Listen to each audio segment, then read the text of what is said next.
नमस्कार डॉक्टर बाबिल साहब। मेरे साथ मैं यहाँ पे डॉक्टर बाबिल साहब के यहाँ पे हूँ।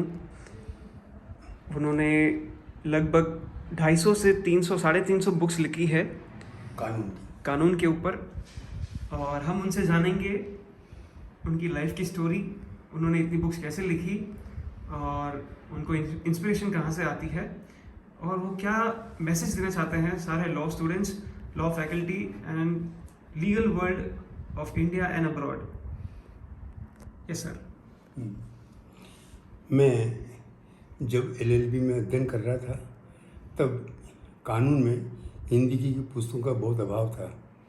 ढूंढने पर भी किताबें नहीं मिलती थी। बड़ी मुश्किल से मैं अंग्रेजी किताबों को ट्रांसलेट करके पढ़ना पड़ता था।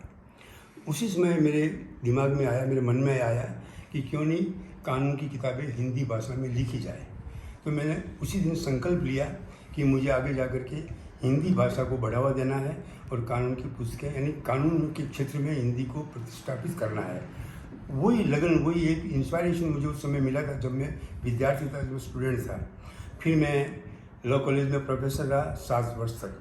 तो मैंने लेखन कार्य चालू किया, कुछ किताबें लिखी। फिर मेरा न्यायपालिका में, जुडिशरी में मेरा सिलेक्शन हो गया, मैं न्यायाधीश बना। 24 वर्षों तक मैं जज रहा, मजिस्ट्रेट रहा। उस दौरान भी मेरे मन में एक ही तमन्ना थी कि एन के एन प्रकरण विधि के क्षेत्र में हिंदी भाषा को लाया जाए और सरल, सहज, बोधगम्य भाषा में किताबें लिखी जाए। तो आज लगभग मुझे बड़ा आश्चर्य होता है कि मैंने 250 350 किताबें मैंने कानून की हिंदी में लिखी है, जो पूरे भारत में विश्वविद्यालय के पाठ्यक्रम में निर्धारित है, चलती है। आज मुझे स्वयं को बड़ा आश्चर्य होता है कि मैंने अपने जीवन में इतना काम कैसे कर लिया। नौकरी में रहते हुए मैंने ये सारे कार्य अपने जो समय मिलता था अलग से, उस समय में मैंने समय निकाल करके सारी सुविधाओं को छोड़ करके, सारे ऐशो आराम को छोड़ करके मैंने लगन से ये कार्य किया है और मैं लगभग इतनी किताबें लिख चुका हूँ। और मुझे आशीष इस बात का है कि लगभग मेरी 90 पुस्तकें भारत सरकार से और विभिन्न राज्य सरकारों से पुरस्कृत हो चुकी है। मुझे लगभग 78 अवार्ड्स भारत सरकार के, राज्य सरकारों के मिल चुके हैं और सामाजिक संगठनों के तो मुझे अनेकों पुरस्कार और अलंकरण मिले हैं। तो ये मेरे लिए बहुत खुशी की बात है कि मैं अपने जीवन में कानून के विद्यार्थियों के लिए विधि के क्षेत्र में कुछ कर पाया। मुझे इस बात का संतोष है और मैं इसी संतोष से आज भी उम्र के इस 80 वर्षीय पड़ाव पर मैं साधना में रत हूँ। आज भी मैं पुस्तकें लिखता हूँ, लगभग 8-9 घंटे दिन के मैं आज भी काम करता हूँ। मेरी आयु भी लगभग भी 80 वर्ष की है। डॉक्टर बाबिल साहब, अभी आप एक बुक लिख रहे हैं, एक पुस्तक लिख रहे हैं जिसके बारे में आपने मुझे बताया था, कंज्यूमर प्रोटेक्शन। क्या उसके बारे में कुछ बता सकते हैं और वो आप प्रिंट दिखा सकते हैं? आप कैसे बुक को चालू करते हैं लिखना? और सन 1986 में उपभोक्ता संरक्षण एक्ट बना था। उसमें हमारे भारतीय प्रधानमंत्री राजीव गांधी थे और वही उपभोक्ता मिशन को भारत में लाए थे। तो मेरे मन में उपभोक्ता के विषय पर सरल भाषा में हिंदी में किताब लिखने की प्रेरणा मुझे मिली और मैंने उपभोक्ता संरक्षण कानून 1986 लिखा। वो खूब चला, खूब अच्छा, वो लोकप्रिय हुआ। अभी 2019 में वो कानून बदल गया है और भारत सरकार ने नया अधिनियम बनाया है, उपभोक्ता संरक्षण अधिनियम 2019। तो इसका भी अभी मार्केट में हिंदी में कोई किताब अवेलेबल नहीं है, अभी उपलब्ध नहीं है हिंदी में। इंग्लिश में तो अच्छी किताबें मिल जाएगी। तो मैं उपभोक्ता संरक्षण कानून पे लिख रहा हूँ, मैंने कार्य चालू किया है और मैं आपको बता देना चाहता हूँ कि आज तक मैंने जितना भी लिखा है वो सब मेरा हस्तलेख में है। एक भी पेज मेरा टाइप किया हुआ नहीं है। मैं हाथ से लिखता हूँ, एक ही बार में लिखता हूँ, कहीं कोई गलती आने की संभावना नहीं रहती है। ये कुल मिला के मेरी लगन जो है, मेरी निष्ठा है हिंदी के प्रति, वो निष्ठा काम आ रही है। उपभोक्ता संरक्षण कानून जो मेरा आएगा बिल्कुल सरल भाषा में आम आदमी उसको समझ पाएगा और ये आम आदमी का कानून ही है उपभोक्ता का। हर देश का हर व्यक्ति उपभोक्ता है और ऐसे व्यक्ति को उपभोक्ता कानून की जानकारी होना बहुत आवश्यक है। इसी प्रेरणा को लेकर के, इसी उद्देश्य को लेकर के मैंने किताब चालू की है। लगभग 3-4 महीने में किताब मेरी संपन्न हो जाएगी। क्या आप उसका प्रिंट दिखा सकते हैं? तो हमारे जो फ्यूचर स्टूडेंट्स हैं वो भी जानेंगे कि आप कैसे बुक बनाते हैं, कैसे प्रिपेयर होती है। सो जैसे आप देख रहे हैं, बुक ऐसे लिखी जाती है, वो कभी टाइप नहीं करते हैं, वो पेन से लिखते हैं, फिर पब्लिशर के पास जाकर वो टाइप होती है और आपके पास अलग अलग लैंग्वेजेस में आके अवेलेबल होती है।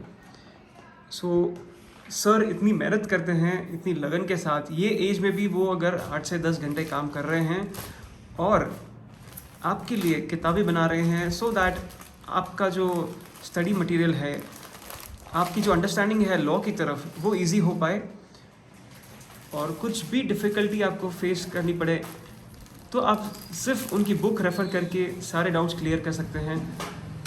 ऐसी उनकी जीवन शैली है, ऐसी उनकी लगन है, मेहनत है।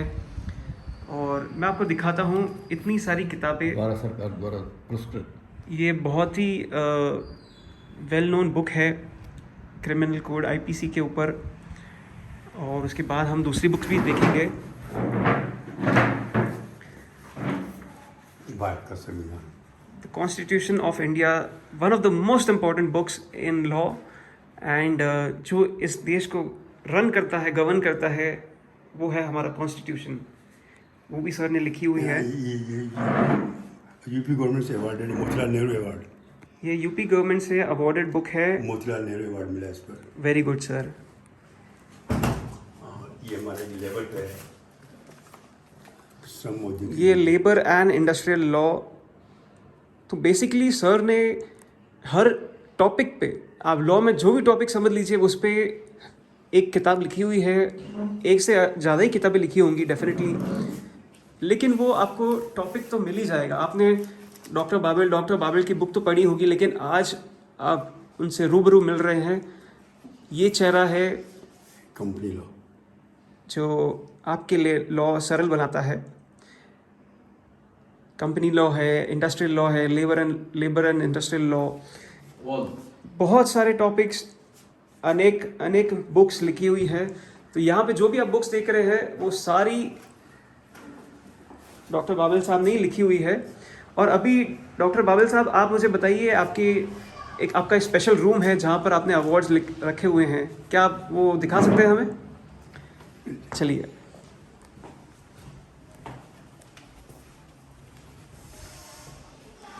तो हम जा रहे हैं डॉक्टर साहब के एक स्पेशल रूम में, जहाँ पर उनके पास ढेर सारे अवार्ड्स, ढेर सारी डिग्रीज़, यहाँ पर आप देख सकते हैं कि उनकी लॉ की डिग्रीज़ है। ये सारी उनकी डिग्रीज़ है जो ये सेक्शन में रखी हुई है। फिर हम चालू करते हैं यहाँ ये सेक्शन से। सर इसके बारे में कुछ बताइए। ये हमारे भारत के पूर्व प्रधानमंत्री अटल बिहारी जी वाजपेयी, ये हमारे वहाँ के मुख्यमंत्री उत्तर प्रदेश के कल्याण सिंह जी, ये जिन्होंने मुझे मोतीलाल नेहरू अवार्ड दिया था। और ये हमारे मध्य प्रदेश के गवर्नर सत्यनारायण सिन्हा, इन्होंने भी मुझे यूनिवर्सिटी टॉप किया था, उसको मुझे गोल्ड मेडल दिया। ये हमारे जगत गुरु जी शंकराचार्य, इन्होंने भी मुझे सम्मानित किया। ये हमारे सुप्रीम कोर्ट के चीफ जस्टिस, उन्होंने सम्मानित किया। ये केंद्रीय गृह मंत्री बूटा सिंह जी, इन्होंने हमको सम्मानित किया था। ऐसे कई अवार्ड्स हमारे पास है। कोई राज्य ऐसा नहीं बचा है जहाँ से मुझे अवार्ड नहीं मिला हो। सारे भारत सरकार या फिर स्टेट ये मिनिस्टर, हमारे स्टेट, राजस्थान के गवर्नर से इन्होंने मुझे 3-4 बार अवार्ड उन सब से आपको अवार्ड मिल चुका है। कैसा लगता है आपको जब आपको अवार्ड दिया जाता है? मुझे बड़ा रोमांच लगता है कि मैंने इतनी मेहनत की है, उसका मुझे रिकॉग्निशन मिला है, सरकार ने भी मुझे मान्यता दी है। और मुझे सबसे बड़ी खुशी बात है कि मुझे आत्मसंतुष्टि, मुझे इतना आत्मसंतोष है कि मैंने समाज के लिए, विद्यार्थियों के लिए, कानून के क्षेत्र में काम करने वाले व्यक्तियों के लिए कुछ किया है, कुछ कर पाया हूँ मैं। मुझे इस बात की आत्मसंतुष्टि है। बहुत अच्छी बात है। और ये तरफ कौन से अवार्ड्स है डॉक्टर बाबेल साहब? ये मेरे सब सामाजिक, मैंने सामाजिक क्षेत्र में भी बहुत काम किए हैं, समाज सेवा मैंने बहुत की है। तो ये सब सामाजिक सेवा के मेरे सारे अवार्ड्स हैं। तो जैसे आप देख सकते हैं कि ये पूरा सेक्शन इतने अवार्ड से भरा हुआ है। शायद ही कोई ऐसे इंसान होंगे ये फील्ड में जिन्होंने इतनी सफलता प्राप्त की है, इतने बुक्स लिखे हैं और इतने सारे अवार्ड्स हासिल किए हैं।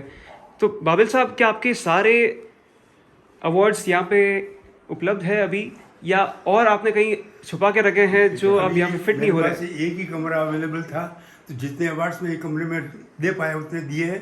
बाकी सारे अवार्ड्स मेरी फाइलों में लगे हुए हैं। कम से कम 60-70 अवार्ड्स ऐसे गवर्नमेंट के हैं जो मेरी फाइलों में पड़े हुए हैं, जिनको अगर कास्ट में लगाए तो शायद उसकी जगह की आवश्यकता पड़ेगी, तो मैंने उनको सिर्फ फाइलों में डाल रखा है। और प्रतिवर्ष मुझे खुशी है कि 2-3 अवार्ड्स मुझे हर साल अच्छी books, best book of the year के मिल जाते हैं। चाहे भारत सरकार से मिलो, चाहे राज्य सरकार से मिलो, प्रतिवर्ष 2-3 अवार्ड्स मुझे मिलते ही मिलते हैं।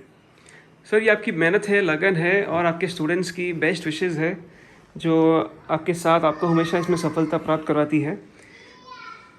इसी के साथ सर आप एक ऐसी चीज़ बताइए आपके स्टूडेंट्स को, और जो भी आपके फ्यूचर में बुक्स पढ़ेंगे उनको एक ऐसा मैसेज दीजिए जो उनको हमेशा प्रेरित करे, मोटिवेट करे और इंस्पायर करता रहे।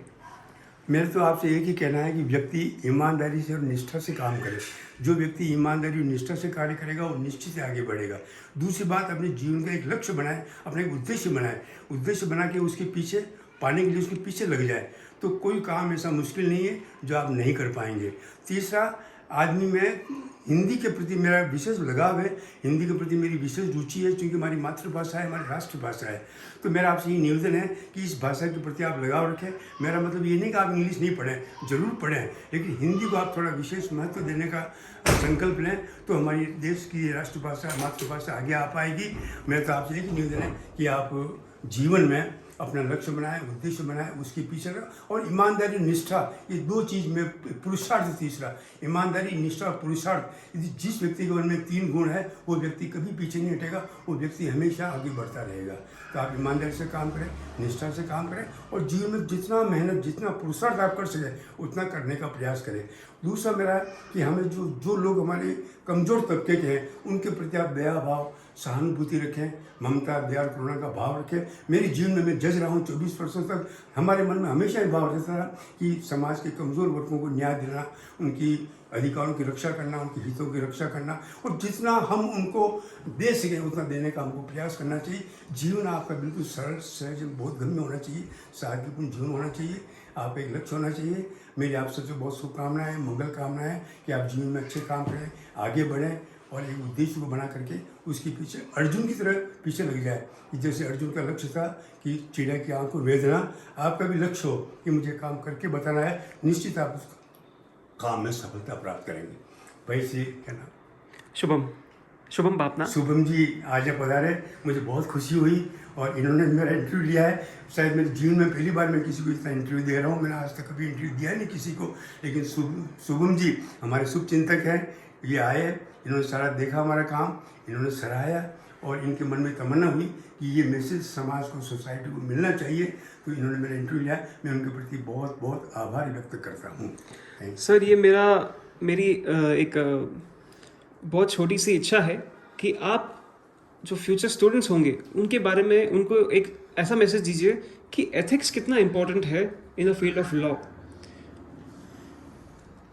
यद्यपि कानून और नैतिकता में बहुत अंतर है, कानून अलग चलता है, नैतिकता अलग चलती है, लेकिन मेरी मान्यता है कि कानून नैतिकता के आधार पर कानून होने चाहिए और कानून में नैतिकता का पुट होना चाहिए।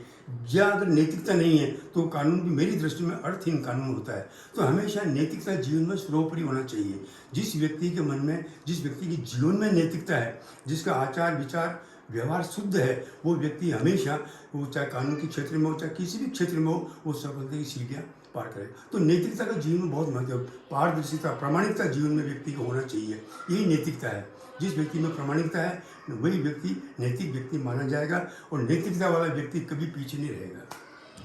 बहुत ही बढ़िया सर, बहुत अच्छा लगा आपसे बात करके। अब एक छोटी सी इच्छा मेरी ये है, मैं हूँ शुभम बापना और मैं सर के साथ आया हुआ हूँ यहाँ पे लावा सरदारगढ़, राजसमंद डिस्ट्रिक्ट, राजस्थान में, मेरे दादाजी के साथ, जो बाबिल साहब के बहुत करीबी दोस्त है, बचपन के दोस्त है। एक मेरी छोटी इच्छा ये है, जो भी ये वीडियो देख रहा है, इस वीडियो से आप सर को बेस्ट विशेस दीजिए कि उनकी लाइफ, उनकी हेल्थ, वो हमेशा हेल्दी रहे, लॉन्ग लाइफ की तरफ हमेशा वो बढ़ते रहे। और एक चीज़ में आपको हेल्प करनी है, अगर आपको कभी भी उनके बुक से मदद मिली है, सहायता मिली है पढ़ते वक्त, या कभी भी आपको अपने लाइफ में डॉक्टर बाबिल साहब ने इनडायरेक्टली, क्योंकि आपको मिलने तो कभी आए नहीं, लेकिन इनडायरेक्टली वाया हिज बुक्स कभी भी आपको हेल्प किया हो, तो आप उनको एक छोटा सा तोहफा ये दीजिए।